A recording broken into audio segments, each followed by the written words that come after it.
क्या आप जानते हैं कि कई देशों ने लाइट के कलर को चेंज करके अपनी सिटी के क्राइम रेट को कम किया है? क्या आपको पता है कि आप किसी क्रिकेट टीम की टी शर्ट का कलर चेंज कर दो तो उस कलर के अकॉर्डिंग उस टीम के हारने के चांसेस बढ़ सकते हैं?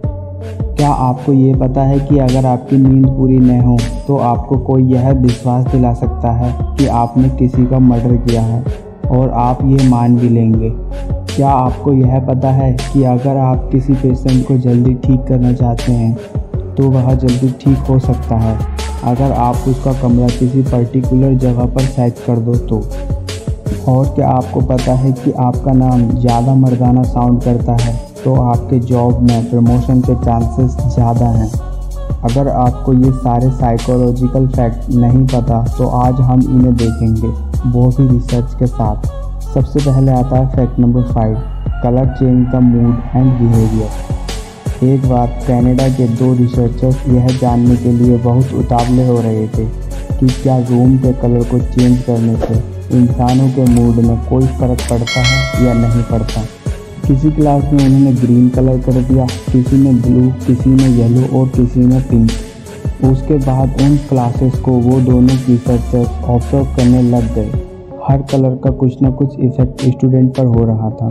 ब्लू से स्टूडेंट को आसमान याद आ रहा था, ग्रीन से पेड़ पौधे, लेकिन जिस क्लास में पिंक कलर था उस क्लास के स्टूडेंट बहुत ही शांत हो गए थे। इंटरेस्टिंग बात तो यहाँ पर शुरू होती है कि इस रिसर्च पर ज़्यादा विश्वास नहीं किया गया। इसमें एलेक्स स्कोस नाम के एक रिसर्चर्स ने एक्सपेरिमेंट को खुद टेस्ट करना चाहा और यह सोचा कि क्या वह बहुत ही स्ट्रॉन्ग आदमी को सिर्फ एक कलर दिखाकर वीक यानी कमज़ोर बना सकते हैं या नहीं। इसलिए उन्होंने सबसे पहले तो हैंड ग्रिप डायग्नोमीटर खरीदा, जिसे प्रेस करने से यह पता चल जाता था कि किसकी ग्रिप कितनी स्ट्रॉन्ग और पावरफुल है। उसके बाद इन रिसर्चर्स ने एक एक करके 153 यानी 153 स्ट्रॉन्ग आदमियों को कमरे में बुलाया।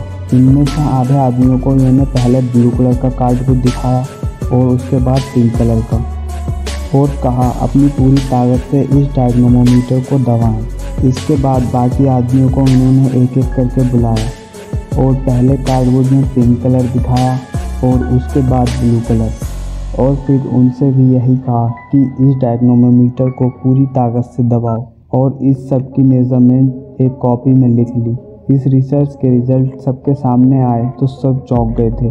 जिन आदमियों को पहले ब्लू कार्ड दिखाया उन्होंने तेज़ी से डायग्नोमीटर को दबाया, जबकि पिंक कार्ड ब्लू दिखाने तक वो स्ट्रॉन्ग मैन भी कमज़ोर पड़ गए थे। इतना ही नहीं, यह एक्सपेरिमेंट इतना फेमस हो गया कि पिंक कलर लोगों को शांत कर सकता है, ऐसा सभी मानने लगे। इसलिए वहाँ की जेलों के अंदर पिंक कलर का यूज़ करना स्टार्ट कर दिया और जेल के कैदियों को पिंक कलर के कपड़े पहनाना शुरू कर दिए।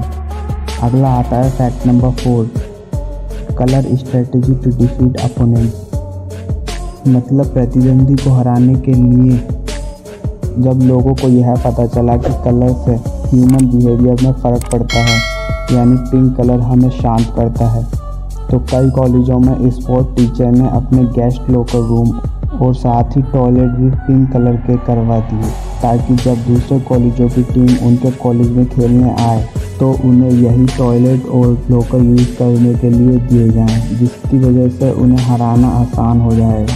लेकिन NCAA ने बाद में यह ऑर्डर कर दिया कि ऐसा नहीं होगा। दोनों फुटबॉल टीम के लॉकर और टॉयलेट एक ही कलर के होंगे। इतना ही नहीं, जापान ने अपनी कई सिटी में रात के समय में ब्लू लाइट का इस्तेमाल करना शुरू कर दिया था, जिससे क्राइम रेट बहुत कम हो गया था। लॉजिक यह था कि ब्लू लाइट से सबकॉन्शियसली लोगों को पुलिस की याद आएगी और वह ज़्यादा बेटर बिहेव करेंगे, और ऐसा हुआ भी। अगला आता है फैक्ट नंबर 3, जो कहता है कि बेटे को यकीन दिलवा दिया कि उसने ही अपनी माँ का मर्डर किया है, और वो मान भी गया। 18 साल का एक लड़का जिसका नाम पीटर था, उसकी पूरी लाइफ चेंज हो गई जब वो चर्च से वापस घर आया और उसने देखा कि उसकी माँ ज़मीन पर गिरी हुई है, पूरी बॉडी से ब्लड निकल रहा था। पीटर ने घबराकर इमीडिएटली पुलिस को फ़ोन कर दिया। पीटर के शरीर पर एक भी ब्लड का निशान नहीं था, लेकिन फिर भी पुलिस वालों को शुरू से ही उस पर ही शक होने लगा था।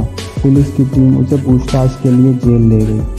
उसे अगले 16 घंटे तक सोने नहीं दिया गया और पूछताछ चलती रही। और जब पीटर नींद की हालत में था तब पुलिस ने उसे कन्विंस कर दिया कि उसी ने अपनी मां का मर्डर किया है। पूछताछ कुछ इस तरह से हुई थी। पुलिसमैन: पीटर, तुम्हें याद है कि तुमने ही अपनी मां का मर्डर किया है? पीटर: मुझे नहीं पता, लेकिन अगर आप कह रहे हो तो मैं खुद को इमेजिन कर पा रहा हूँ कि शायद मैंने ही ऐसा किया हो। पुलिसमैन: तुम्हें यह भी याद आ रहा है कि तुमने ही अपनी मां के पैरों में मारा था तभी वो फ्लोर पर गिरी? पीटर: जब आप ऐसा कह रहे हैं मैं इमेजिन कर पा रहा हूँ, शायद मैंने ही ऐसा किया होगा। पुलिसमैन: तुम इमेजिन नहीं कर रहे हो, यह सच्चाई है जो तुम खुद हमें बताना चाहते हो। पीटर: शायद यह हो भी सकता है। इस पूछताछ के बाद जब पीटर सोकर उठा तो उसे यकीन नहीं हो रहा था कि उसने ऐसा अपराध स्वीकार किया है।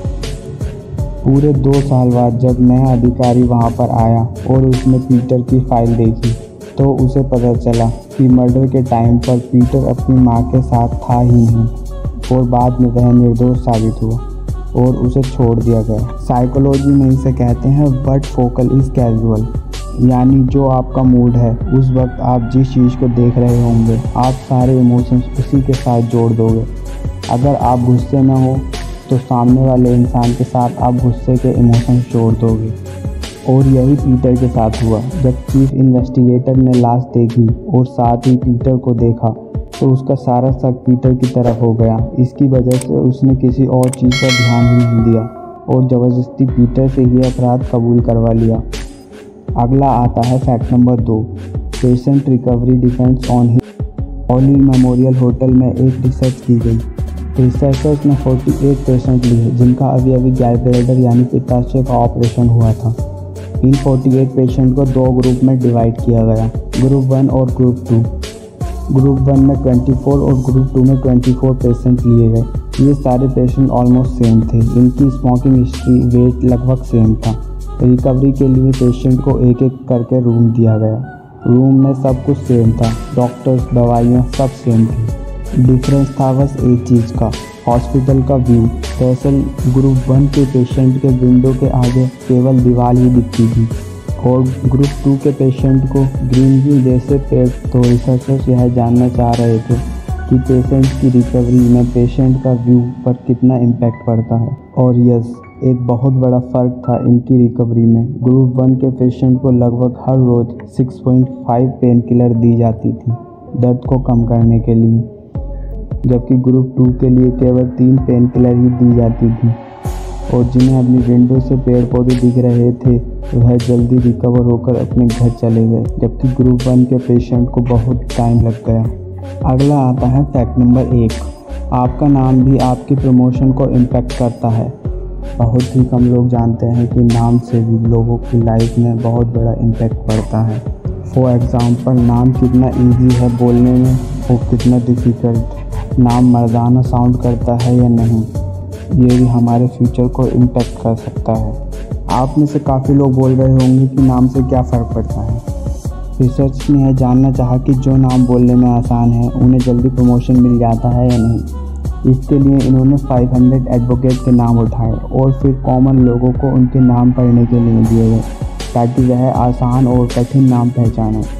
जब इस डेटा को एडवोकेट प्रमोशन लिस्ट के साथ कंपेयर किया गया तो सब हैरान रह गए। जिन एडवोकेट के नाम बोलने में आसान थे उनमें से ज़्यादातर एडवोकेट को जल्दी प्रमोशन मिली थी दूसरे एडवोकेट के कंपेयर में। अब ऑब्वियसली सिर्फ नाम से ही फ़र्क नहीं पड़ता। अगर कोई अच्छा परफॉर्म कर ही नहीं रहा तो उसे कैसे प्रमोशन मिलेगा। और सब आसान नाम वाले एडवोकेट को भी प्रमोशन नहीं मिली थी। तो इस वीडियो में हमने बहुत ही इंटरेस्टिंग फैक्ट देखे, जैसे पिंक कलर हमें शांत कर देता है और कई बार वीक भी बना देता है। फैक्ट नंबर 4 में हमने देखा कि कई कॉलेजों ने अपने लॉकर और रूम टॉयलेट भी कलर करवा दिए ताकि अपने सामने वाली टीम को हरा सकें। फैक्ट नंबर 3 में हमने पीटर की स्टोरी देखी कि कैसे हम अपनी फीलिंग्स को अपनी इमोशंस के साथ अटैच कर देते हैं। फैक्ट नंबर 2 में हमने देखा कि ग्रीन एनवायरनमेंट की वजह से पेशेंट बहुत जल्दी रिकवर हो जाते हैं।